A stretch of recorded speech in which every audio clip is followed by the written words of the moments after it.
Alhamdulillah, nahmadu wa nasta'inu wa nastaghfiruh. Tolong jawab ya. Halo everyone, perkenalkan kami dari kelompok seberapa? Kelompok berapa?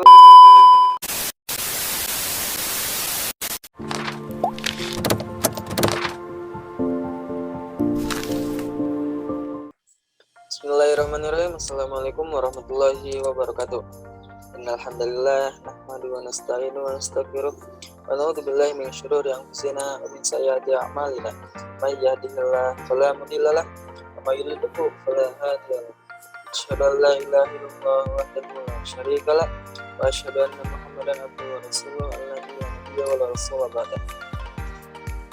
Halo everyone, perkenalkan kami dari kelompok 8 yang beranggotakan 3 orang. Pertama ada Dinda Wahyuni, yang kedua ada Fadil Faiz, dan saya sendiri. Rio Alferez. Di sini kami sebagai kelompok 8 akan mempresentasikan hasil kerja kami untuk memenuhi tugas pada mata kuliah metodologi pendidikan. Di sini kami akan membahas tentang sosial emosional learning. Langsung saja kepada pembaca pertama, pada saudari Dinda Wahyuni, persilakan. Terima kasih Rido. Saya akan menjelaskan tentang pengertian sosial emosional learning. Sosial emosional learning merupakan sebuah proses pengembangan kemampuan skills atau ability, nilai yang diperlukan untuk mendapatkan kemampuan sosial dan emosi. Nah, melalui sosial emosional learning juga, anak dapat belajar tentang mengenali dan mengelola empati, perhatian kepada orang lain, membuat keputusan yang lebih baik, berperilaku etis, dan bertanggung jawab, mengembangkan relasi positif, serta mencegah atau menghindari perilaku negatif.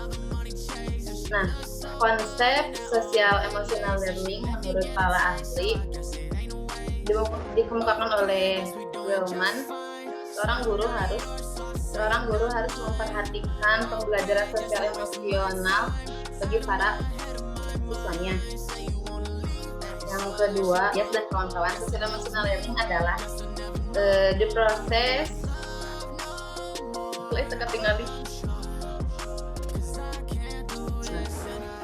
the process through which children and adults develop the skills, attitude, and values necessary to actually social and emotional competence.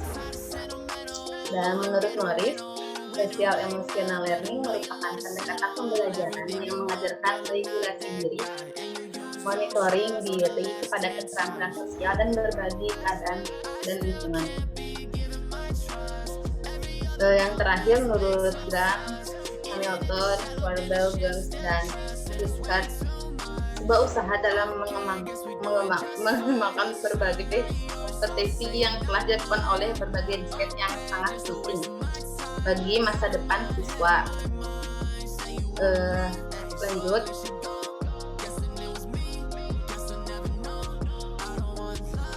Nah, komponen sosial emosional learning, hakikatnya seorang pendidik tidak hanya dipengaruhi tentang bagaimana mereka mengajar, tetapi juga bagaimana mereka mengajarkan kompetensi sosial emosional.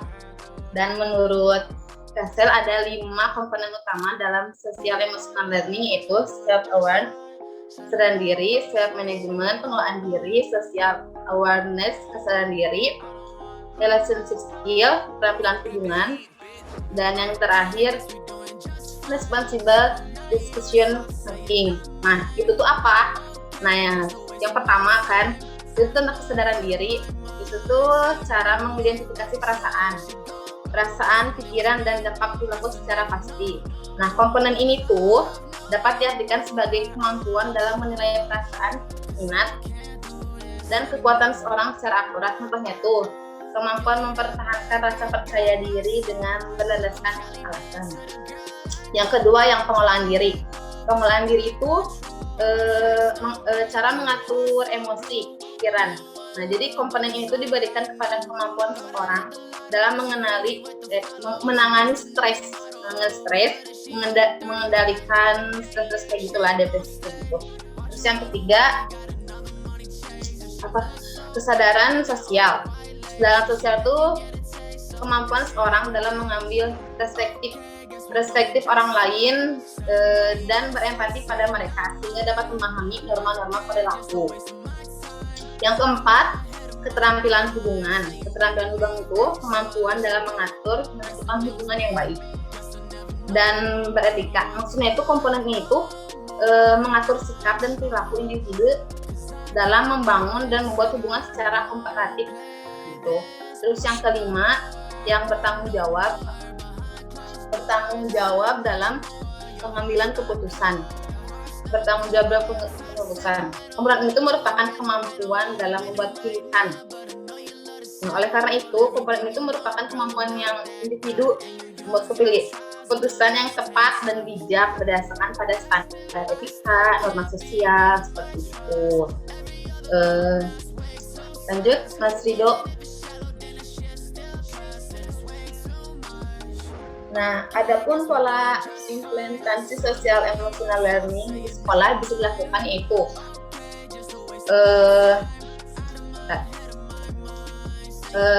yang dilakukan program siswa dengan guru, siswa dengan orang tua untuk mengajarkan keterampilan.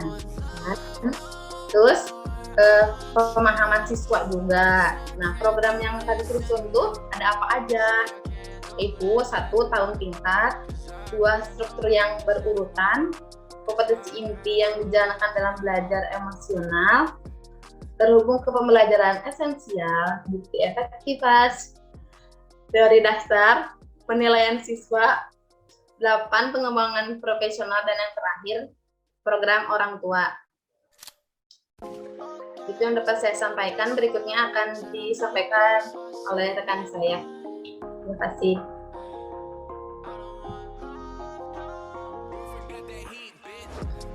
Baik, terima kasih pada Saudari Dinda Wahyuni. Selanjutnya saya akan menjelaskan tentang strategi pembelajaran sosial emotional learning. Sebagai organisasi yang khusus menangani pembelajaran sosial emotional learning, organisasi KASEL atau Collaborative for Academic Social and Emotional Learning memberikan beberapa strategi dalam mewujudkan social emotional learning, yaitu seperti yang pertama adalah menanamkan pembelajaran sosial emosional dalam praktik pembelajaran dalam rangka menciptakan lingkungan pembelajaran yang mendukung social emotional learning. Kemudian yang kedua, memberikan instruksi pembelajaran sosial emosional ke dalam kurikulum akademik. Kemudian yang ketiga, membuat kebijakan dan struktur organisasi yang mendukung pengembangan emosional siswa. Kemudian yang keempat, memberikan pembelajaran sosial emotional learning langsung ke dalam satu mata pelajaran itu sendiri. Lanjut.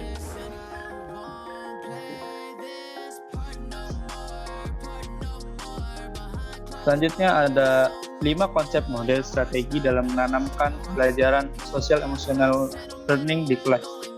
Yaitu yang pertama adalah 1. The ABCD model.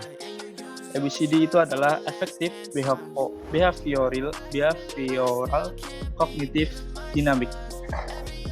Model strategi tersebut berfokus kepada dukungan pengembangan secara optimal untuk setiap pertumbuhan atau perkembangan siswa. Kemudian yang kedua adalah the Eco-Behavioral System Orientation atau sistem orientasi eco-behavioral, yaitu sebuah konsep tentang model penanaman sosial emotional learning dengan memberikan penekanan pada cara guru menggunakan kurikulum tersebut dan generalisasi keterampilan untuk membangun suasana kelas yang baik. Kemudian yang ketiga adalah konsep model yang melibatkan domain neurobiologi dan strukturalisasi otak yang menganalisa emosi, proses, dan tindakan berpikir. Kemudian yang kelima yaitu model strategi yang melibatkan teori psikoanalitik, yaitu menjadikan guru sebagai siswa yang teladan, yang kuat dalam memberikan etika atau nilai-nilai prososial terhadap siswa di kelas. Kemudian yang terakhir yaitu model strategi yang menggabungkan isu-isu psikologi dengan kecerdasan emosional. Lanjut.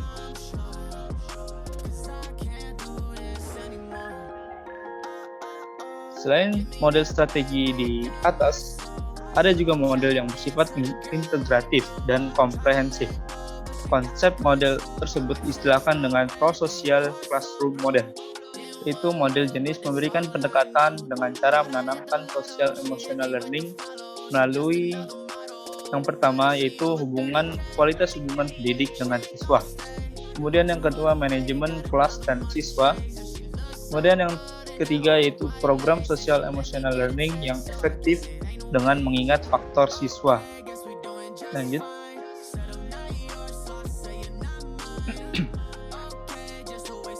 Kemudian organisasi Kasel memberikan pendapat tentang beberapa program strategi yang dapat diterapkan di sekolah. Program tersebut yaitu adalah yang pertama yaitu Promoting Alternative Thinking Strategy. Program strategi pembelajaran sosial emosional ini diberikan kepada anak prasekolah dan sekolah dasar. Program ini bertujuan untuk mengembangkan kompetensi sosial emosional anak-anak, menghindari kekerasan, agresi, dan berbagai permasalahan anak lainnya. Program PET ini dikembangkan dari model ABCD atau Affective Behavioral Cognitive Dynamic yang mempunyai anggapan bahwa kompetensi sosial dapat tercapai apabila antara kemampuan efektif, sikap, dan kognitif siswa saling bekerja sama.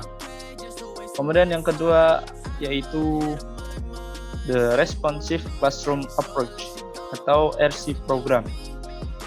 Program RC ini adalah sebuah program yang mempersatukan antara kebutuhan sosial, emosional, dan akademik bagi peserta didik. Program ini dikembangkan dengan menyeimbangkan antara pembelajaran yang optimal dan menciptakan kelas yang aman, menantang, dan menyenangkan. Kemudian yang ketiga yaitu the Reading, Writing, Respect, and Resolution Program atau 4RS. Program 4RS ini merupakan program dalam melatih pendidik atau guru dalam menggunakan kurikulum berbasis literasi. Program ini merupakan penyatuan pembelajaran sosial emosional di kelas seperti pembelajaran dalam menyelesaikan masalah, perbedaan budaya, dan kerjasama. Kemudian yang terakhir yaitu the Ruler Approach. Program ini merupakan program Social Emotional Learning atau SEL yang didasari oleh model pencapaian literasi emosional. Literasi jenis ini merupakan kemampuan seseorang siswa dalam mengenali, memahami, dan menandai ataupun mengatur emosinya. Mungkin itu saja dari saya. Terima kasih. Selanjutnya akan dilanjutkan oleh Saudara Ridho Alfarizi.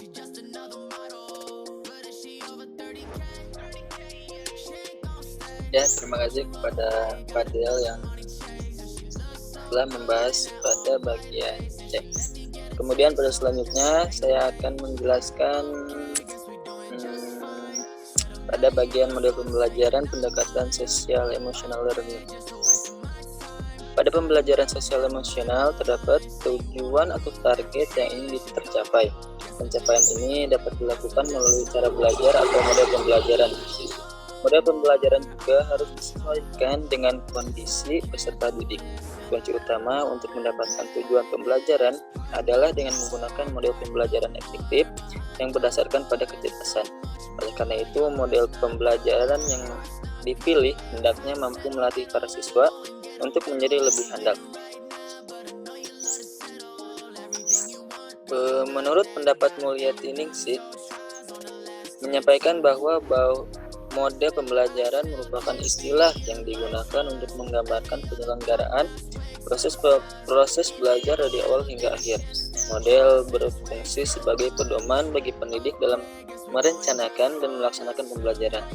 Oleh karena itu, metode pembelajaran berisikan pendekatan, metode, dan teknik pembelajaran.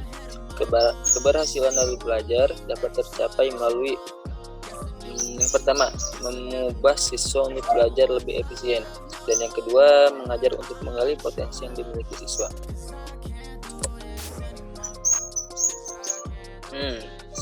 Model-model pembelajaran yang berada di dalam teori konstruktivistik sangat baik untuk diterapkan pada pembelajaran dengan pendekatan sosial emosional learning. Di antaranya seperti yang pertama ada small group discussion atau disingkat menjadi SGD. Yang kedua ada role play dan simulation yang disingkat jadi RPS. Yang ketiga ada case study. Yang keempat ada discovery learning. Yang kelima ada self-directed learning. Yang keenam ada cooperative learning. Yang ketujuh ada collaborative learning. Yang kedelapan ada contextual learning. Yang kesembilan ada project based learning. Yang ke-10 ada problem based learning. Yang ke-11 ada inquiry learning. Semua model pendekatan pembelajaran tersebut dilaksanakan dengan pembelajaran kooperatif, yaitu dengan cara belajar yang menggunakan kelompok kecil sehingga siswa bekerja dan belajar satu sama lain untuk memperoleh tujuan kelompok. Adapun keunggulan dari pembelajaran kooperatif yaitu yang pertama, siswa tidak terlalu bergantung kepada guru karena siswa dapat menambah rasa percaya diri melalui peningkatan kemampuan berpikir, kemampuan mengungkapkan gagasan secara verbal, dapat membandingkan ide-ide orang lain, dapat menemukan informasi dari berbagai sumber dan belajar dari siswa yang lain. Kemudian yang kedua ada siswa dapat berlatih tanggung jawab, belajar berkomunikasi pada orang lain, dapat berlatih bekerja sama dengan orang lain atau lingkungannya, dapat menghargai waktu, dapat menghargai orang lain, dan dapat toleransi terhadap perbedaan pendapat.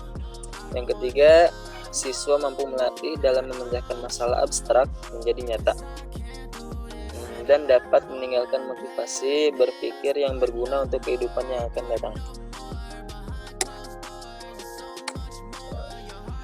Kemudian ada 4 prinsip dalam metode pembelajaran. Yang pertama, pembelajaran baiknya dilakukan dalam aktivitas yang memberikan daya dorong atau motivasi secara ilmiah untuk belajar. Yang kedua, pembelajaran hendaknya disampaikan secara keseluruhan dan tidak terpisah-pisah seperti mendahulukan bagian yang sederhana atau mudah.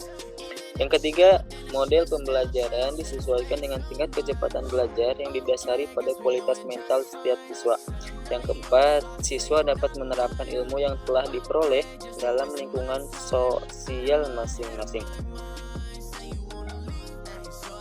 Kemudian pendidik juga perlu memberi tugas yang dikerjakan secara berkelompok.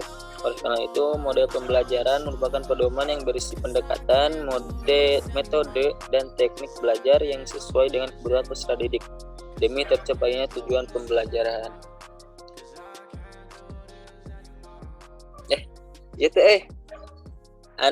Model pembelajaran konstruktivistik teh dibacakeun ulah.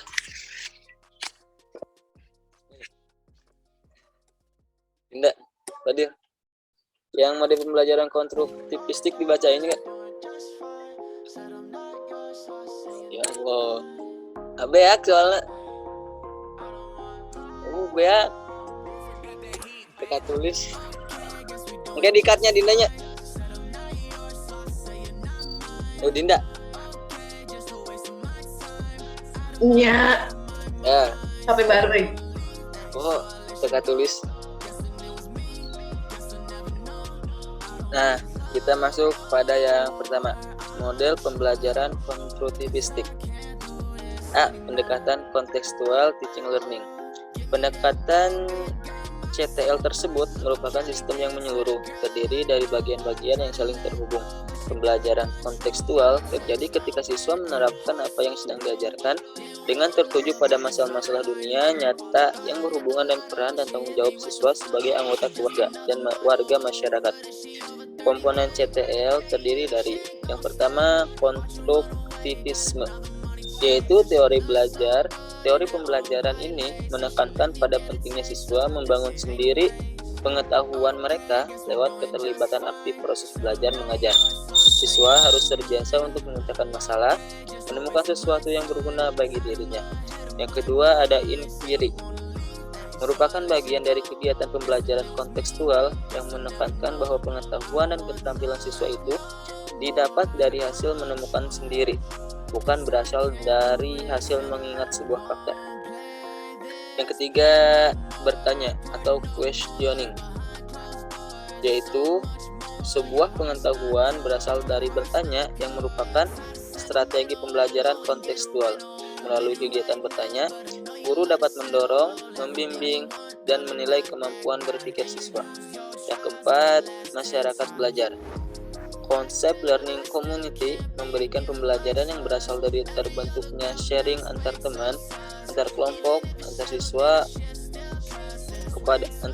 kepada siswa yang belum tahu, baik siswa di dalam kelas maupun anggota belajar tersebut. Yang kelima, pemodelan. Komponen ini dapat dilakukan dengan melibatkan siswa yang ditunjuk untuk melakukan contoh yang disebut model yang berdasarkan pengalaman yang diketahuinya. Yang keenam, refleksi. Merupakan cara berpikir tentang apa yang dipelajari atau berpikir tentang apa-apa yang sudah dilakukan masa lalu. Refleksi merupakan respon terhadap kejadian, aktivitas, atau pengetahuan yang telah diterima. Yang ketujuh ada penilaian autentik. Merupakan proses pengumpulan berbagai data yang diperoleh dari kegiatan langsung yang dikerjakan siswa saat melakukan proses pembelajaran. Penilaian autentik bisa dilakukan tidak hanya oleh guru, tetapi bisa dilakukan oleh teman atau orang lain. Yang kedelapan ada karakteristik CTL, meliputi pengaktifan pengetahuan yang telah ada, pemerolehan pengetahuan baru, pemahaman pengetahuan, mempraktikkan pengetahuan dan pengalaman, dan melakukan refleksi terhadap strategi pengembangan pengetahuan.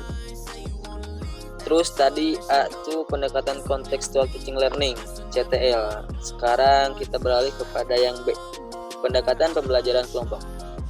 Pembelajaran kelompok dilakukan oleh guru dengan membentuk kelompok kecil siswa dalam kelas yang terdiri dari 3-8 siswa di dalamnya. Guru secara intensif memberikan bantuan dan bimbingan kepada anggota kelompok. Keunggulan pendekatan kelompok tersebut adalah hubungan guru dan siswa menjadi akrab. Siswa memperoleh bantuan, kesempatan sesuai dengan kebutuhan, kemampuan, dan minatnya. Kemudian di sini ada prinsip utama pembelajaran kelompok. Yang pertama, adanya saling ketergantungan yang bersifat positif antar siswa. Yang kedua, interaksi antar siswa semakin meningkat. Adanya semangat untuk saling membantu antar siswa secara ilmiah. Yang ketiga, tanggung jawab individual dalam belajar kelompok berupa bantuan yang diberikan untuk membantu teman satu kelompok yang membutuhkan bantuan. Yang keempat, keterampilan interpersonal dalam kelompok. Selain diharuskan untuk mempelajari materi dari guru, siswa juga dituntut untuk dapat berinteraksi dengan siswa lainnya dalam kelompok. Kemudian yang terakhir, yang kelima, proses belajar kelompok tidak akan berlangsung tanpa adanya sebuah kelompok di dalamnya.